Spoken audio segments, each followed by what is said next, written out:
Truth Espresso, episode 72.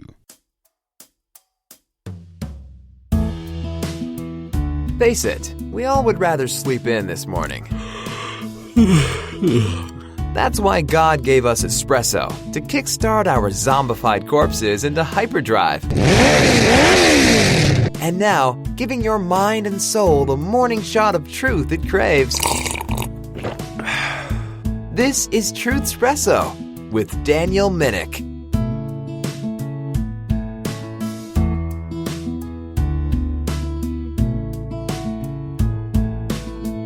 Hello, this is Daniel Minnick, and welcome to Truth Espresso. If you have not listened to the previous episode where I had a guest on, Joe from Walk with God, basically to talk about the Christian understanding of politics and our response to the upcoming election, and to really understand where our faith was, I would recommend that you listen to that episode. Now, as I record this episode, it is still before the election, but as it is released, it will be after the election, so as I'm recording this, I cannot speak to who won the election. But I still remain a committed Christian, and I still remain someone who trusts in God regardless of the results. In this episode, we're going to continue a series talking about income inequality. And I know that income inequality has ballooned as an issue in recent politics and has been discussed in this election. And unfortunately, there's a lot of misunderstanding about it. There's a lot of misunderstanding about the cause of it. There's a lot of misunderstanding about the nature of it. There's a lot of misunderstanding about whether it's bad or good as long as honesty is taking place. And so in this episode, we're going to continue talking about income inequality, and in this episode, we're going to look at several claims about income inequality and then answer those claims with facts. And so first of all, just what is income inequality? Well, income inequality is exactly what those words mean. There are people who make a big deal out of the fact that there are some people who earn a lot more than others in the marketplace. And the cries about this have nothing to do with whether the activity itself is done freely and honestly and mutually. The assumptions are somehow that some people who are very rich cannot possibly be rich in any honest way, that somehow there is some kind of systemic violence, as we looked at in episode 69, that there is some kind of manipulation, there is some kind of oppression that makes some people richer, far richer than others. And of course, I am open to the possibility that, of course, I know that there are wealthy people who game the system, as it were, and especially the problem is when CEOs of companies and, of course, politicians get together and try to rig the laws. And they try to get tax favors. Now, of course, I am a very strong critic of taxation, so I'm not one who says that taxes need to be fair and therefore we need to tax the rich more. I'm one who would say taxes need to be fair and therefore get rid of them. But let's look at some common claims about income inequality, and let's give some answers to those claims. Let's raise some facts, and let's have some fun discussing this issue of income inequality. And so, claim number one, this is kind of something that would often go on a bumper sticker. The rich are getting richer, and the poor are staying poor, or the poor are getting poorer. Now that sounds like it almost goes without saying, don't you think? It just sounds like it would make a lot of sense, because if someone is rich, then they're able to maintain their wealth, and if they're rich by dishonest activity, then they have the inertia to keep themselves getting rich, and if the rich are getting richer, and they're doing so by exploiting people, then somehow they are underhandedly robbing the poor, kind of like Prince John and Robin Hood. But, of course, that was a matter of taxation, so, of course, it's not a direct comparison. But if somehow the rich people just keep on increasing their riches so they can swim in them somehow, like Scrooge McDuck, and go underwater or under coins and spit them out and wade around in them, while poor people are struggling to survive, this would seem like something that would cause a lot of outrage. But, of course, this is a big misunderstanding of how wealthy people, if we're talking about in the pure sense of people who honestly get wealthy by mutual exchanges and offering things that people want to buy, this is not how wealthy people behave with their wealth. So the claim, the rich are getting richer and the poor are staying poor. Now let's answer with this fact. In the United States, income and earning levels for all groups of people increased. And where do I get that information? I'm going to look at an article from the U.S. Census Bureau, census.gov. And this is a report called Income and Poverty in the United States, 2019. And so according to the U.S. Census Bureau, which I would think that the U.S. Census Bureau are not a bunch of capitalist pigs, according to this report, income and earning levels for all groups of people increased, whether families or non-families, whether male or female gender, and for all ethnicities and in all regions. And that's how they broke up their report. I will put this report, a link to it, in the show notes. So according to the U.S. Census Bureau report of 2019, poverty across all ethnicities and all ages decreased. In fact, from 2014 to 2019, the poverty rate went from 14.8% to 10.5%. That is an average of a whopping 0.86% of the population coming out of poverty per year. Now, 0.86% itself doesn't sound like a lot, but think every year on average, almost 1% of the entire population has come out of poverty. That is an amazing figure when given under the backdrop of all of history. So, the rich are indeed getting richer, but the poor are also, on average, getting richer. Oh, but income inequality is such a horrible thing, you say, because some people are getting richer faster than others, right? Well, given the U.S. Census Bureau's report, we can't just look at a graph from one year and a graph from the other year that divides incomes into quintiles, the bottom 20%, the top 20%, and say that this is what's happening to the lower and this is what's happening to the higher, even if the bottom 20% have on average, regardless of how many people fall into that group, if the lowest 20% of income earners, of course, dividing it up into quintiles is kind of its own issue, but if someone can trace a change from a graph several decades ago with a graph now and show that relative to inflation, relative to whatever, the lowest quintile has remained stagnant, that still doesn't prove the point, because remember, there are different people in those quintiles across several decades. And so the complaint about income inequality doesn't take into account income mobility.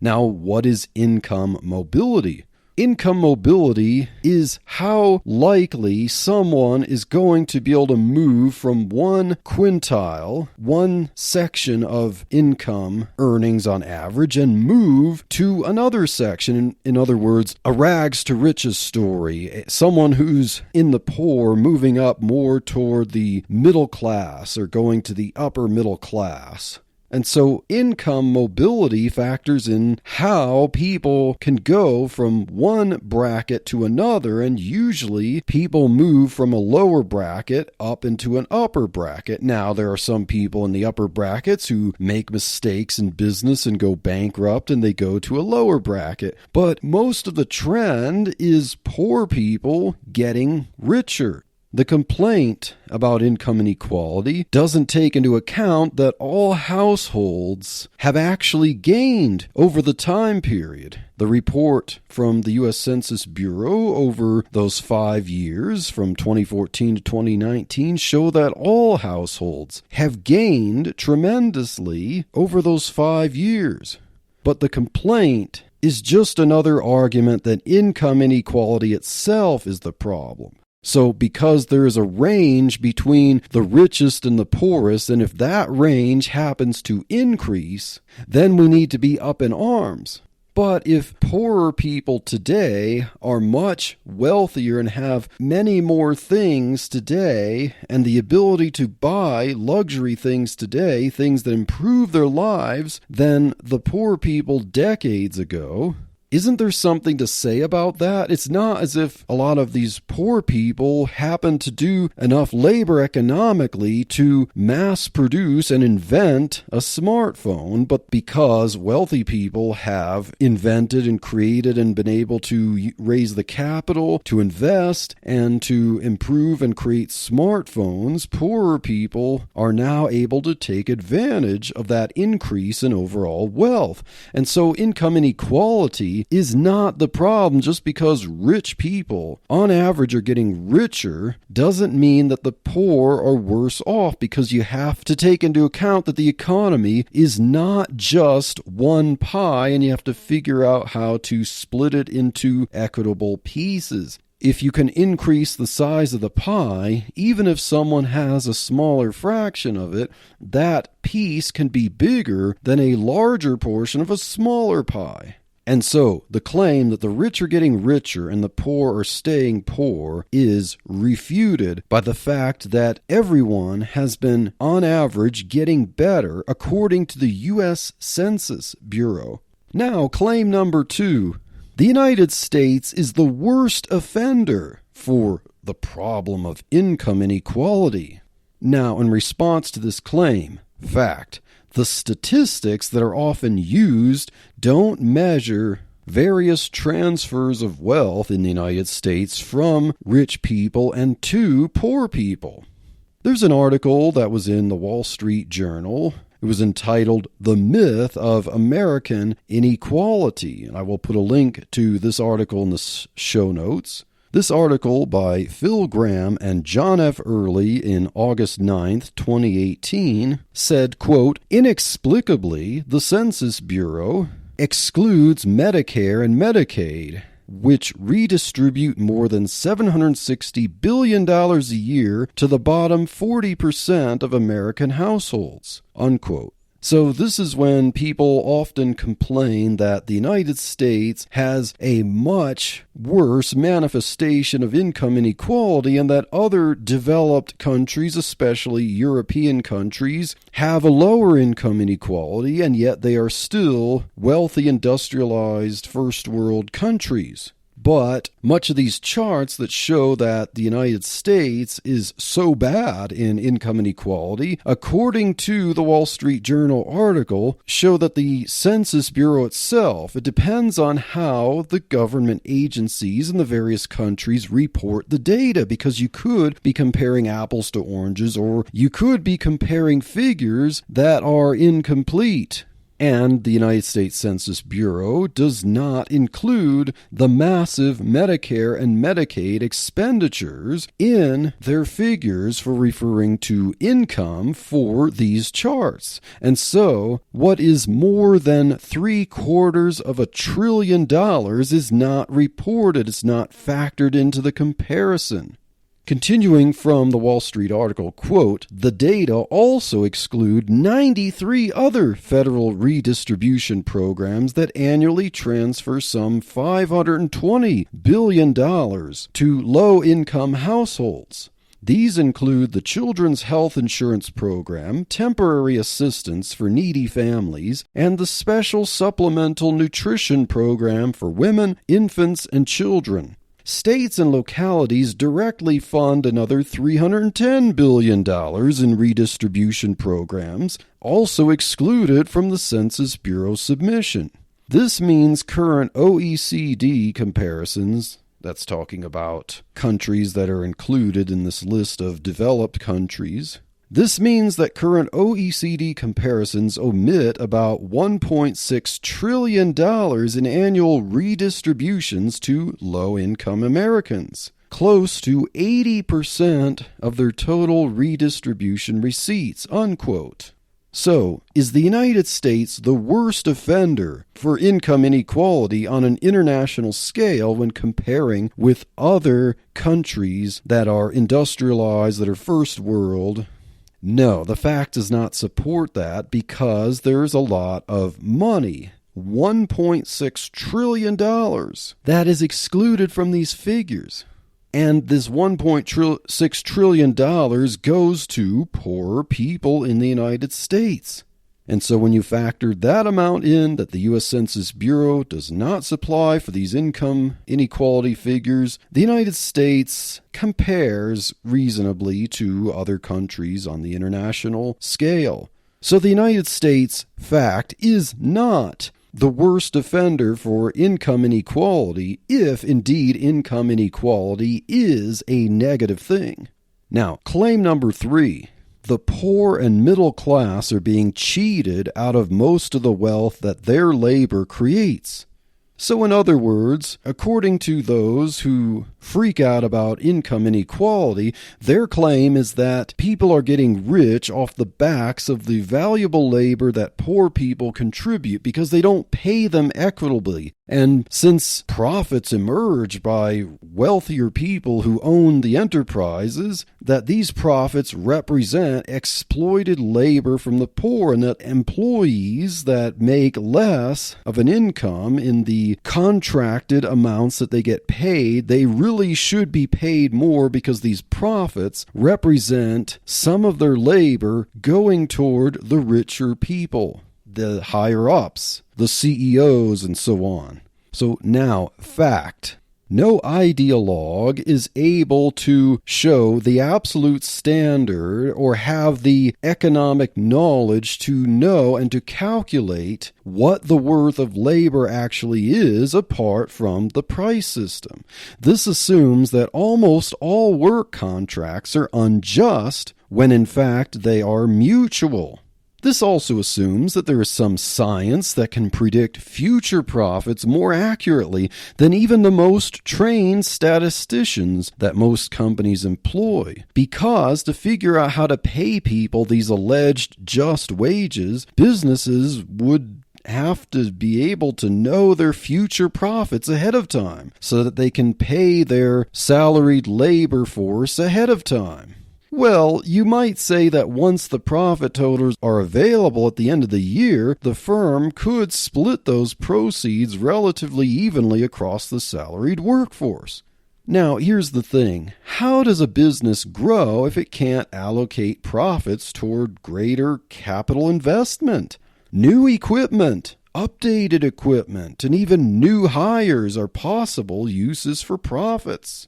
There is uncertainty involved, and profits have to be allowed to be invested back in the business. And investing back in the business does not just mean invested back into the paychecks as bonuses or whatever of the current workforce. This would exclude the ability of any kind of enterprise to be able to hire new people or invest in newer equipment to produce things more efficiently. Well, you might say, sure, I understand that. But instead of so much of the profits now going into the personal pockets of the CEOs, why can't some of that go into the pockets of the workers?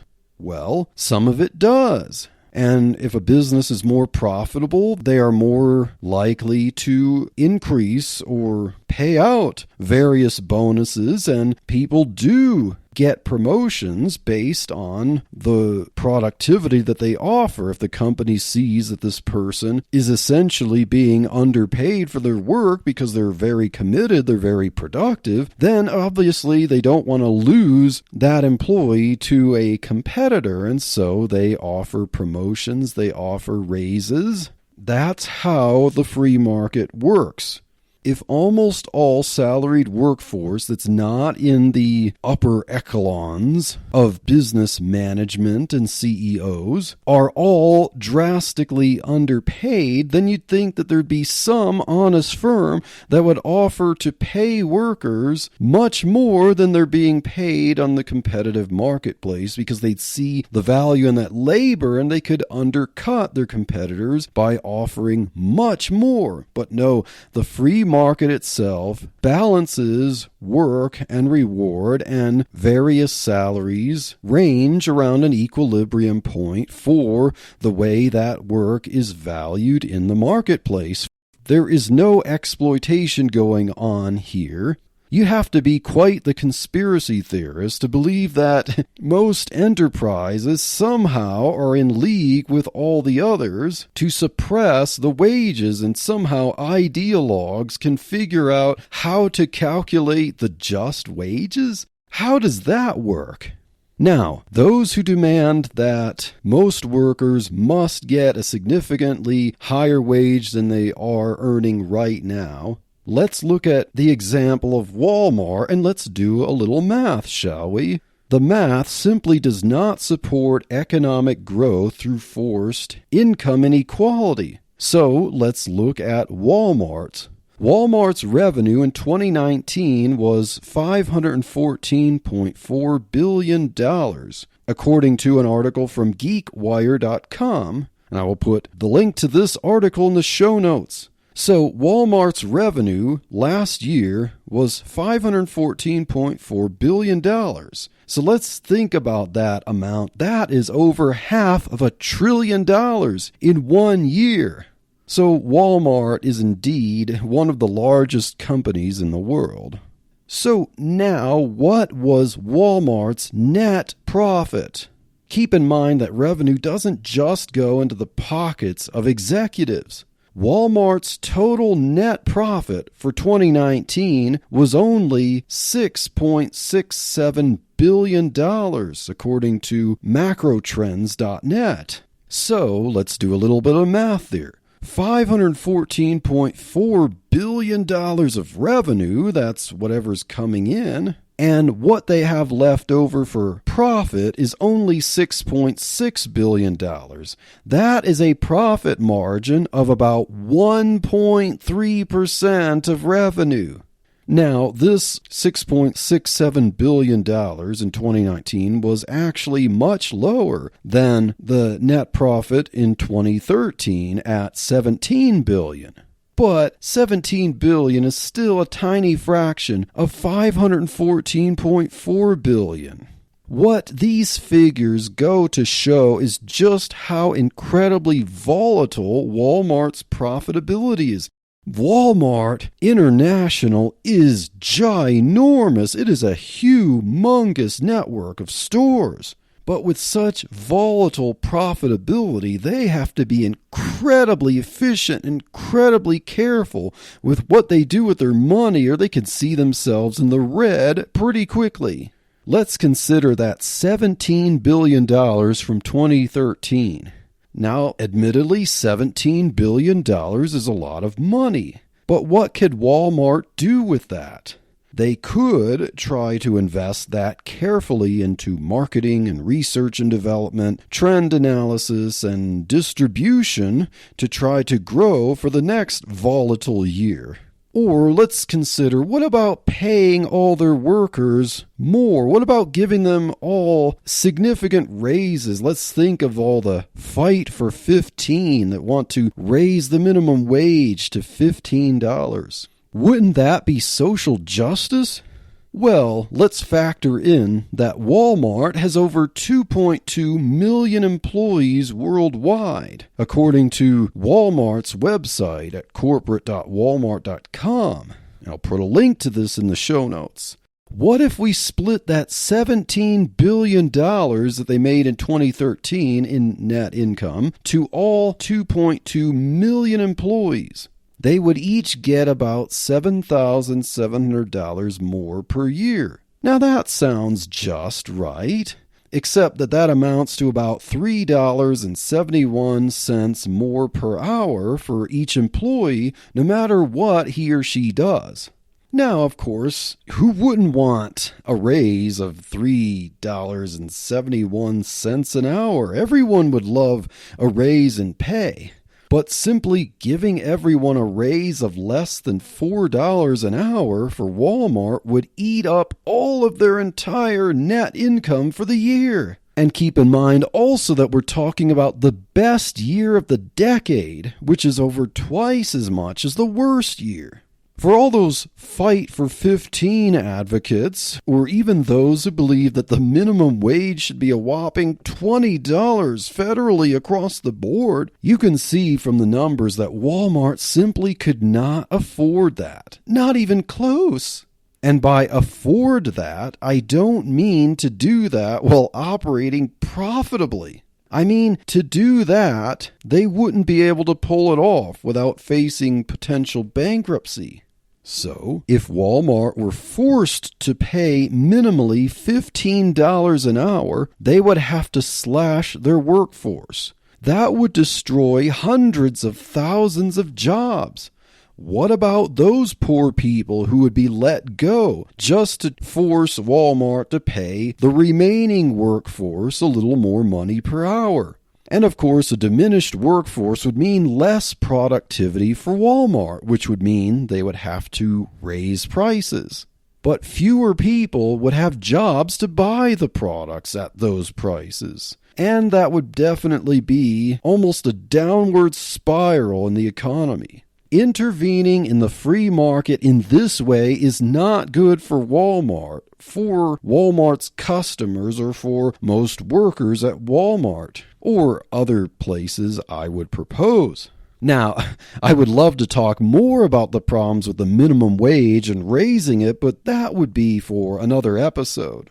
So consider these problems are what coercive income equality proposals would do to Walmart. It would destroy Walmart's ability to be profitable or stay afloat. How many social justice warriors fighting for income equality even do any math with disaggregated figures like these? Of course, you might say that we can't just equalize the profits. Daniel, you're not taking into account the high salaries of the higher-ups at Walmart. Okay, let's start with Doug McMillon, CEO of Walmart. His total salary for 2019 was $23.618 million.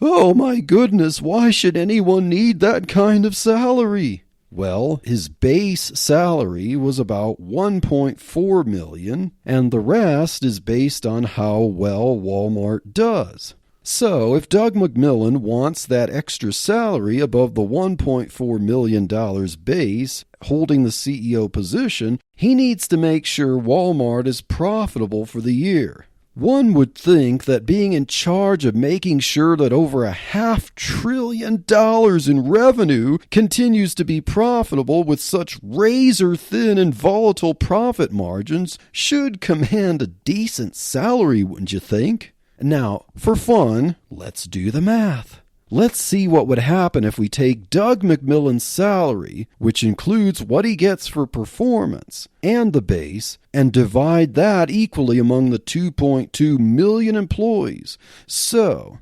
$23.618 million divided by 2.2 million. Let's see. That would give every employee a whopping generous $10.73 extra for the year.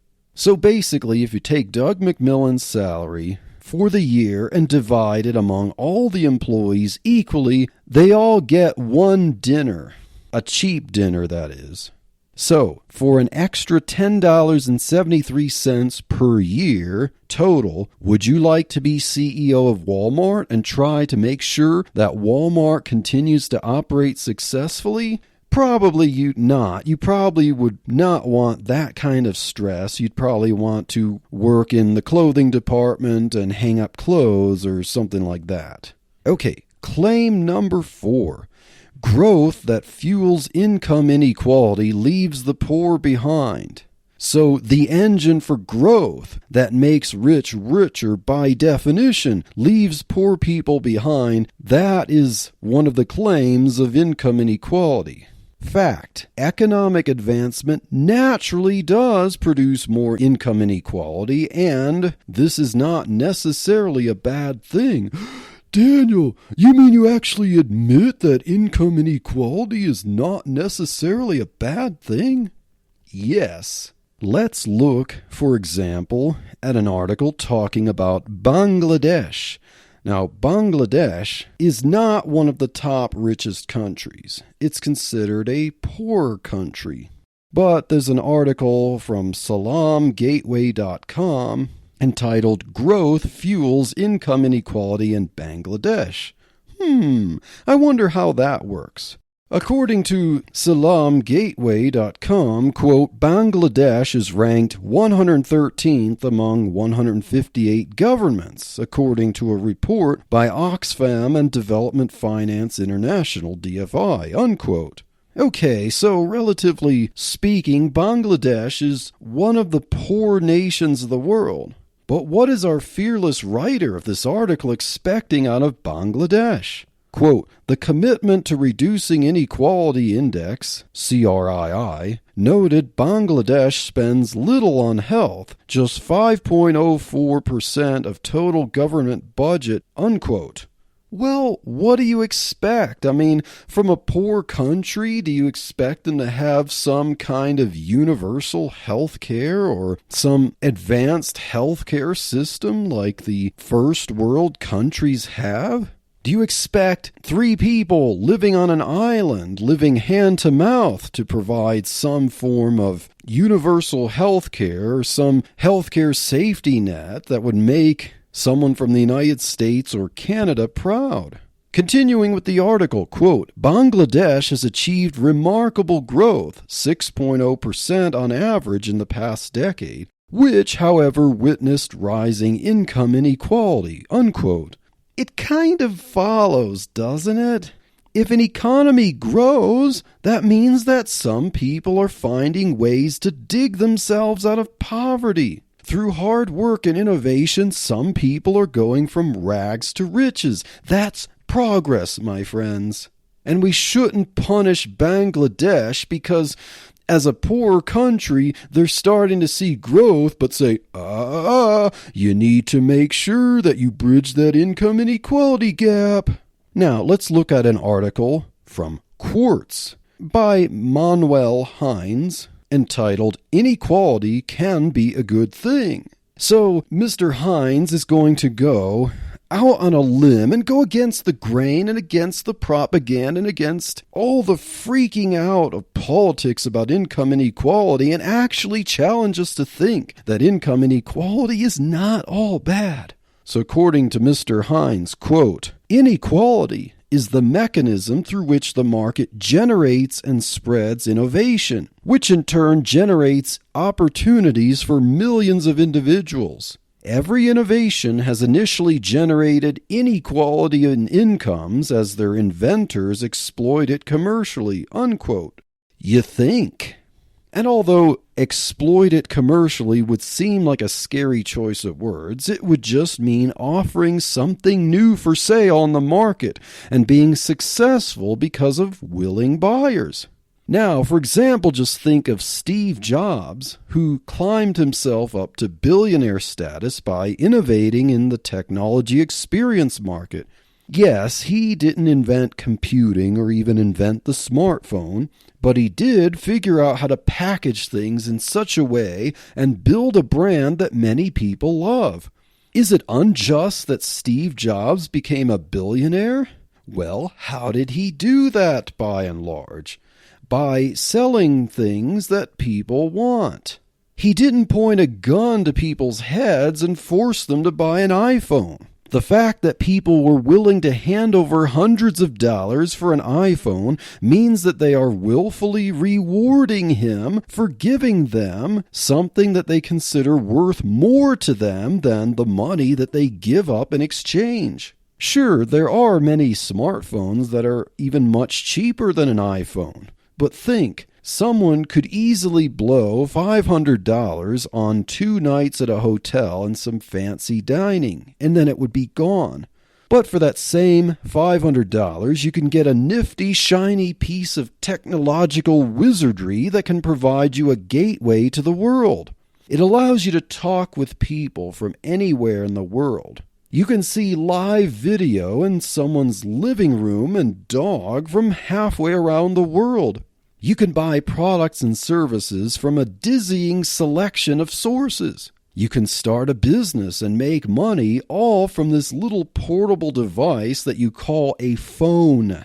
Many have simply created a viral video for YouTube from their phone and have improved their lives forever, virtually for free.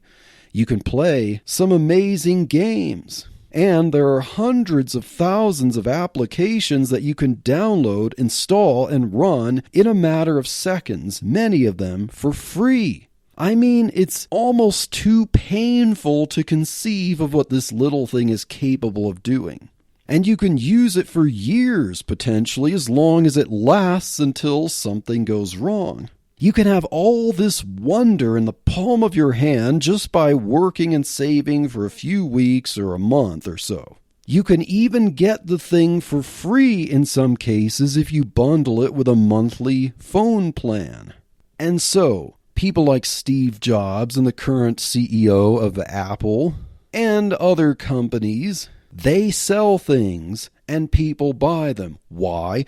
Because when you buy something and when you sell something, you make an exchange based on unequal values. What do I mean by that? It means that the one selling the thing believes that the money that they get in exchange for them is worth more to them than the product or service that they're exchanging it for. And the buyer sees this product or service and says, I want this more than I want this amount of money that you're charging for it.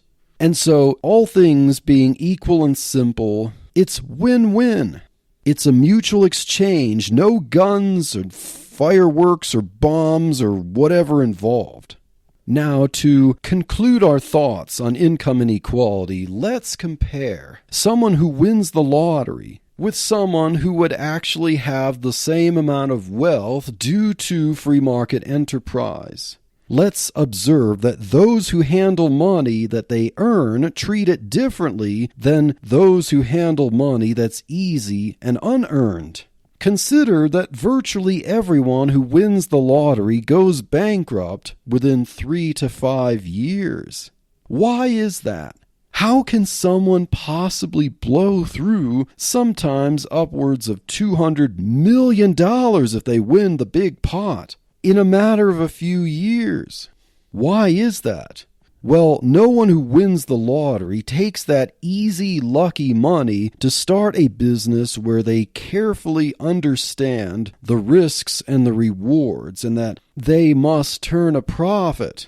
And if he or she does start a business, most of the times it's not a very wise investment. What are the first things that lottery money usually goes toward? A new house, a new sports car, a yacht, a luxury vacation. Hardly will a lottery winner carefully plan to spend some of that money on capital equipment with careful estimates to produce goods or services. Hardly will a lottery winner think about how to make that money grow. And hardly will a lottery winner think of putting that money in the bank and using the interest as modest supplemental income. Most lottery winners quit their jobs the very first day they find out they win it, and that can be a problem. Most likely, the lottery winners live like the prodigal son that Jesus talked about in the parable. After ceaselessly spending away the funds till they dry up, the lottery winner will end up at best as he or she was before the lottery, but most likely worse. What's the point that I'm making with lottery? Income equality advocates are not saying that everyone needs to be given lottery winnings. They're just simply saying that justice would demand that some of these poor people should be paid more for their labor than they are getting paid, and that somehow it's a systemic problem of being underpaid for the jobs that they do, because if there's profitability, that represents some of the value of the labor that they provide going into the pockets of wealthier people. But since it's all mutually exchanged, and because of competition, because of free market forces, you can't force things on people in the market. This is all mutual, and mutual is good. The price system, as it is, supply and demand, dictates what's equitable. If you try to interfere with that, you only create problems. You either suppress supply, or you suppress demand, or you increase demand relative to supply, and so on. You could reward some people while hurting many others when you try to interfere in the market. Now, let's leave us with some verses from Scripture, some passages from Scripture that help us to understand how do we handle income inequality, and how do we handle the proposals that somehow we have to intervene in the way things are and pass laws and forcefully redistribute income to level the playing field, allegedly. According to Exodus 20, verse 15, one of the 10 commandments, thou shalt not steal. So, what would be considered property based on mutual exchange, God recognizes private property and ownership. And so, anyone who believes that you have to take from someone by force to give to someone else, that is stealing according to the Word of God, according to the law of God. And the 10th and final commandment is that thou shalt not covet. Thou shalt not covet thy neighbor's goods or wife, or any of the thing that is thy neighbor's. So God recognizes that people legitimately own things. Any kind of policy or proposal intended to force a redistribution apart from the way people make and earn things mutually on the marketplace due to supply and demand and contracts is theft, and it's covetousness. If God commands people not to covet, it is not justice if they get what they want by force. And now let's look at Jeremiah chapter 22, verses 13 through 17. Woe unto him that buildeth his house by unrighteousness, and his chambers by wrong, that useth his neighbor's service without wages, and giveth him not for his work. That doesn't just mean poor, that also means rich. If you steal, you are not giving someone the wages due to the service or the work. And verse 17, but thine eyes and thine heart are not but for thy covetousness, and for to shed innocent blood, and for oppression, and for violence to do it. And keep in mind, Christian, if you think that it's the job of the government to force redistribution of wealth, how is that done if anyone is unwilling? It is by ultimately the threat of violence. And so if violence is involved to satisfy covetousness, which means that you believe you have the right to something, or you desire something that belongs, that is the property that God recognizes belongs to someone else, then it's wrong. So I hope you've enjoyed this discussion of income inequality. In the next episode, we're going to look at income inequality from a different angle, because we're going to look at different economic factors. Is income all there is to everything? What about different jobs? What about other factors? Is income really just the only legitimate measure of someone's wealth or happiness? So stay tuned.